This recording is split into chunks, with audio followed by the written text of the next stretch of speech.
want you to think back to the last time you learned something new.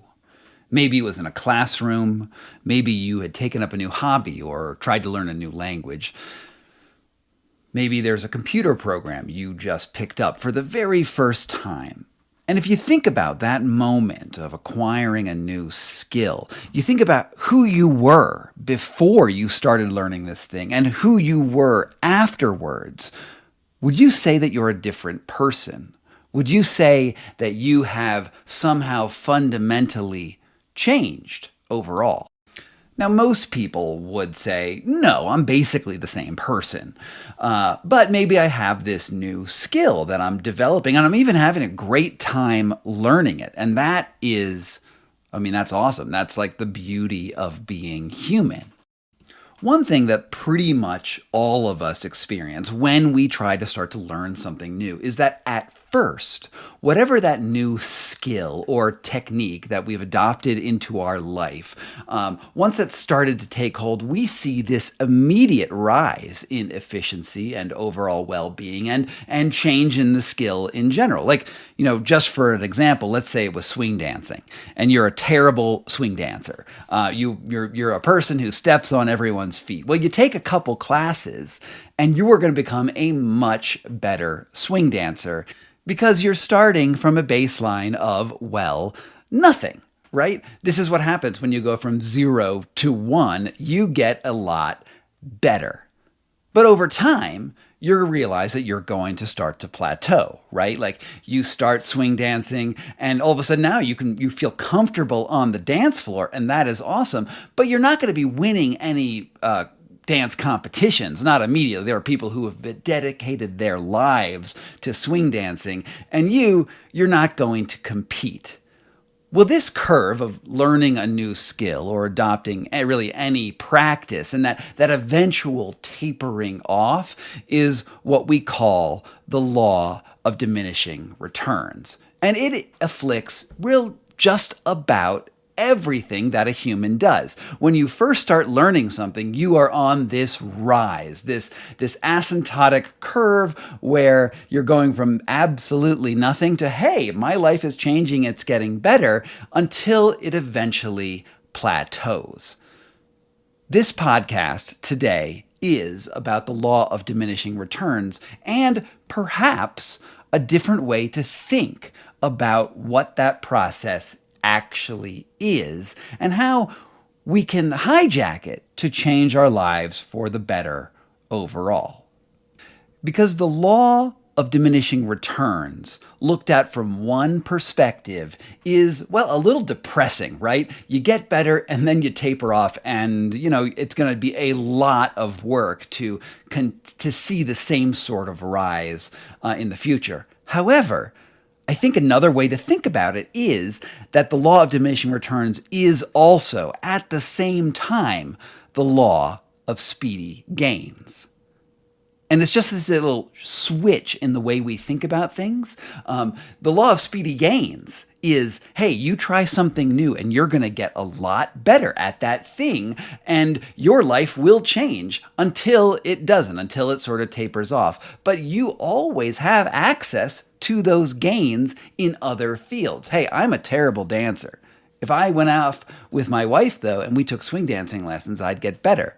If I pick up a new sport, I'm going to start off really bad, but I'll get to some measure of competence, or at least betteritude, that's totally a word, a little bit of betterlitude in a few days or weeks. And while none of us, or at least very few of us, are going to be champions at really anything in life, I don't compete against Olympic medalists. What I can be is an exceptional dilettante at, many, many things at once. The law of speedy gains is amazing. So let's talk about these two distinctions and how this changes human psychology. Now, if you've been following me at all, you know I have a thing about cults. I write about them, I read about them. I am fascinated with the ability for organizations to be very beneficial at the beginning, and enrapture you with a description of the universe that defies your ordinary perceptions of reality, but becomes the defining thing in your life. The thing that most people don't get about cults is that they generally offer an enormous benefit to the person who joins them for a number of reasons. One, there's a community of like-minded people who are really interested in you personally, and you might not be the sort of person who gets a lot of normal interest in your work, in your life, in your feelings, and this is super important, and they offer techniques that speak to something primal in you. There are practices that will change your life for the better, and you will see everything in your life improve, at least on the short term. Cults love the law of speedy gains. Let's say, for example, we're talking about a meditation cult, but this could also be a prayer cult. It could be a heat cult. It could be a financial scheme. It could be lots of different things. But let's just say this is a meditation cult.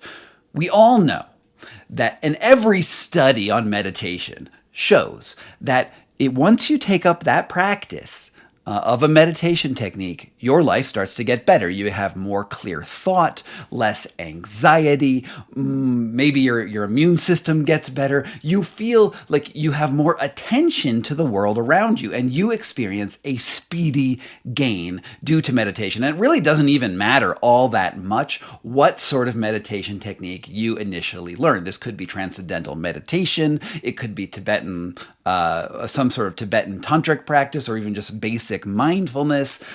It could be really any sort of meditation, prayer, or whatever. You start it and you start to get better quickly, and you feel better quickly. And then that feeling of rapid gains, well, it becomes a little bit addictive. You start to say, oh my God, I want to dedicate myself to these practices, and you double down. You spend a week with this group, and you realize that there is something good here. And soon, at some point, I guess it depends on the technique, but at some point, there is this diminishing return. You get to a point where that one special, awesome thing that you tried, it gets a lot harder to have those same increases. And then the cult leader, the teacher, tells you, well, if you sign up for my extra course, if you go for my more advanced teachings, if you do this other thing, that you will experience that same rise all over again, because I have some secret trick in my back pocket. And, sometimes they do. Sometimes they do have a few other tricks, but they usually lead with their most impressive thing. The upsell into the next level of whatever group you're working with is where that cult transitions the law of speedy gains into the law of diminishing returns, because they've sold you not only on the technique that improves you, but also something of their worldview, something of the way they see the world, and you get attached to that idea. Now, in my book, The Enlightenment Trap, I talk about one particular Buddhist group that sold introductory meditations that are in the Tibetan tradition, and how they said, hey, you want more of this? Let's go to Tantra. Let's go to the secret teachings, which get really, really esoteric very quickly. There are sexual rites associated with it. There are embracing anger, embracing heightened states of perception.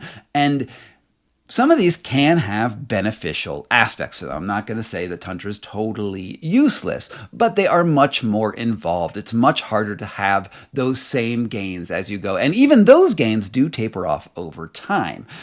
Yet the more you invest of yourself, the more time you invest of yourself into something, the more that thing comes to define who you are. You suddenly become a group member, and you also enjoy bringing other people into the groups because you like watching them go through that thing that you just went through, to go through those speedy gains at the beginning of their initiations. And the problem with these gurus is usually, of course, that they don't actually have special secret powers that connect them to the ultimate nature of the universe. Instead, what they have and what they generally sell behind their secret walls are techniques that push on social boundaries in some way or another. Things that ask you to be a little bit more eccentric. In Tantra, you have these sexual rituals. In general, there are these ritualistic sides of things that sort of delve into some conscious side of your body, but also further make you dependent on the group and the teacher that is teaching you. They've hooked you on those speedy gains.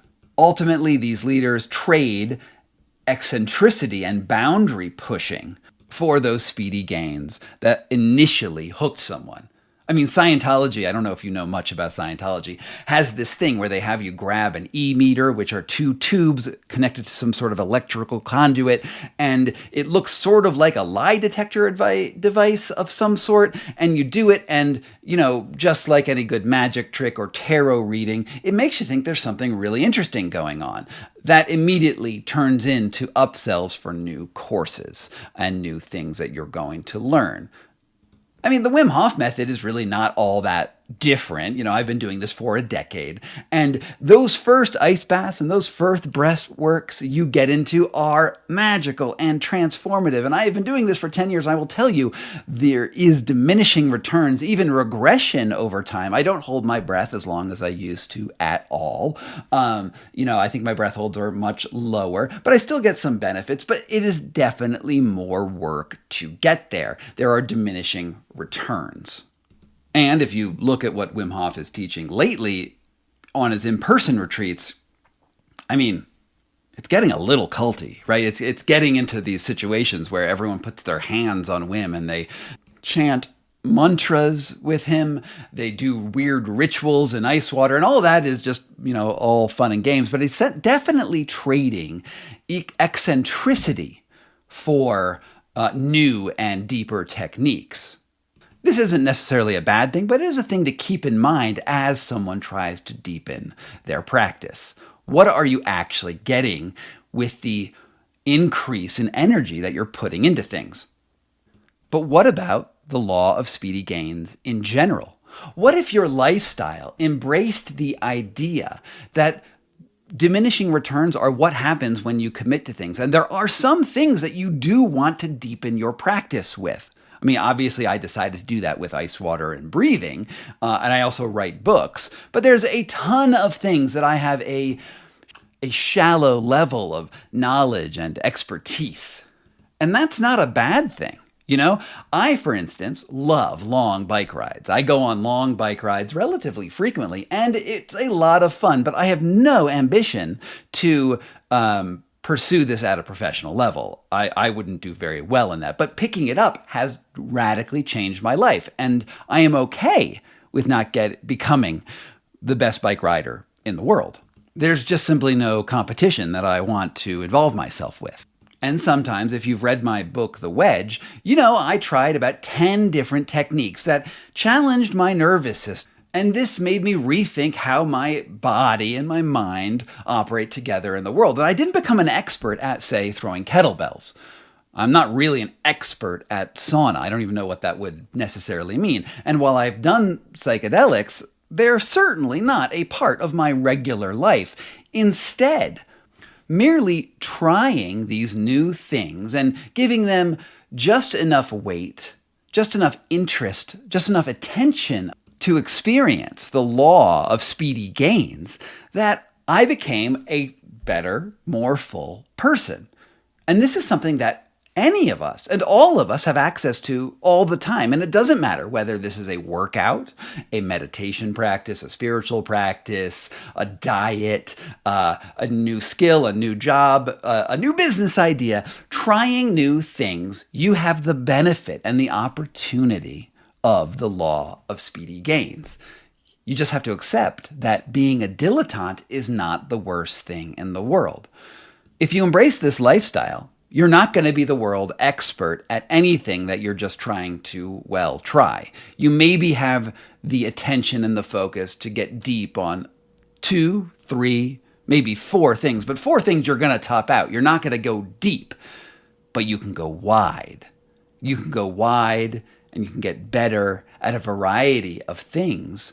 And you can be something of a Renaissance man or a Renaissance woman.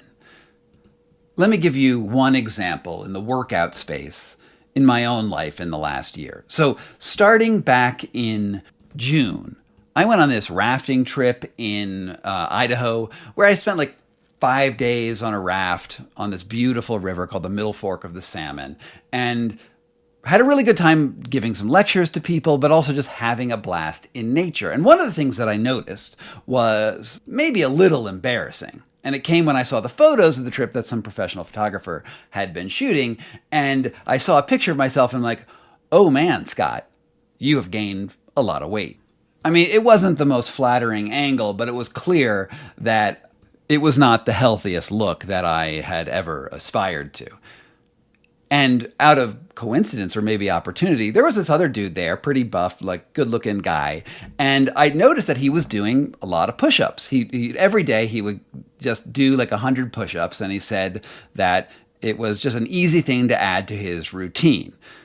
A few days later, after I had finished with that rafting trip, I came home. And this other friend of mine, a guy named Ryan, he also did these 100 push-ups a day, and it just was a thing that he threw into his day to change his life, change his body just a little bit. And he looked pretty good, and so did this other guy. And I said, hey, starting in July, I am going to do 100 push-ups a day, pretty much from now on. Just a small little thing. And 100 push-ups, I mean, it's really not that hard to do 100 push-ups. Like time-wise, we're talking 4 or 5 minutes. But, there is some effort that you need to do. And I changed my technique from doing push-ups like a gecko into sort of more of these, arms at the side, these chaturanga-style push-ups. And I committed to it. And now I'm about 10 months into my, 100 push-ups a day routine. And I've missed 3 days. 2 days because I had COVID and 1 day because I had traveler's diarrhea. Let's not get into that. But I've missed only 3 days, and I made those push-ups up later. And while I am by no means He-Man, this one little tiny change has led to dramatic changes in my physiology. I can do these push-ups more, and I'm not trying to do hundreds and thousands of push-ups, just that little diminishing return. I hit my peak, and I've lost about 15 pounds. I have a lot more muscles in the top, and it's sort of crazy. And it's a small thing at the same time. And I like that combination. It's one thing that I can add to my life. I get to the diminishing return and then I just maintain it. And life is better. And it would be the same thing with learning swing dancing. It would be the same thing with learning a little bit of a foreign language. You learn just enough that if you go to this foreign country and try to talk to people, you will get a little bit better all the time. But you're not going for a PhD in that subject. I'm not trying to look like my buddy, Eric Hinman, who is like a living six-pack. And I mean, it's awesome what he does. I respect what he does, but it's not my goal. The goal is to practice widely and try a lot of new things and not let one technique define me or define you. This is something that we can all benefit from. And maybe you've seen where this is going. If you've been listening to this show, you may have seen the last episode that I put out, which is All Medicine is Mindful Medicine. And there's this thing called the adherence effect and the placebo effect, where the power of someone's intention to heal themselves actually results in healing. And the other thing that I said in that episode is that the act of also realizing that some new therapy that you're using, whether it's in the wellness industry and you're taping your mouth shut or you're getting into ice baths or even real medical treatments with a doctor, the law of diminishing returns often affects those things as well. And sometimes the act of switching between health modalities actually results in better healing outcomes than sticking with one thing alone. And the way you determine when it's time to switch is when those returns start to decrease. Now, I'm not telling you to go ditch your medical routines that you're on right now. You definitely should consult a doctor and be rational about it. But as a general rule, when you notice things are not working for you, you will say, hey, I want to find something that works, and you will change, and then you will get the benefits of something new, which is why all medicine is to some degree mindful medicine. It's also why when you're sick, you are not dogmatic on any one therapy. If a doctor gave you a drug for your irritable bowel syndrome or pain or something like that, and it didn't make you feel better in, say, a week or two of actually trying the protocols, you would be like, hey, doc, I want a different drug. You're not going to be dogmatic to that drug and that one piece of advice. You're going to be paying attention to yourself, and you're going to change, because maybe the drug just was bad. Maybe it worked a little bit. Maybe it was just the placebo effect that made it work, but you are going to mindfully switch between things. You're going to be looking for the law of speedy gains in different things. I mean, we'll also notice that some things work really well. I've noticed with my Wim Hof breathing practices, I had a really, really good run of a long time with no canker sores, my one sort of lame autoimmune illness that I'd gotten for probably 30 years before I started doing the Wim Hof method. And the Wim Hof method totally stopped my canker sores until about 8 or 9 years in, when I got my 2 or 3 of them and I had to switch up my treatments. That plateau was awesome. But I also need to keep on doing attention and not just be dogmatically focused on one thing that did work for a little while and now has maybe tapered off a little bit over time. So I want you to think about yourself and about the practices that you're doing in your life right now. What has worked for you? What continues to work for you? And what might not be worth the investment? Now, I can't answer this for you in particular, but I can say, hey, why not try some new things? Why not be a dilettante? Why not learn a new exercise or sport or thing that just switches it up? It is springtime now, and it's maybe time for a little change. It's maybe time for a speedy gain for a little bit. And you can pursue it for as long as it serves you, and you don't need to hold on to it as the most sincere and central part of your identity. You can hold on to those changes like lightly held beliefs, like things that benefit you and serve you for right now and may change in the future. Life is all about living. It's all about doing the things that make you feel good and make you a better person. You don't need to be locked into just one thing. So this is what I have to say about the law of speedy gains and the law of diminishing returns. They are two sides of the same coin. And as long as you know that this exists and it's a general rule in just about everything that you do in life, you now have a tool that you can use to change your life and guide it. Thank you so much for listening to this very short podcast from Pokey Bear LLC in Denver, Colorado. Thank you so much. This was Scott Carney Investigates.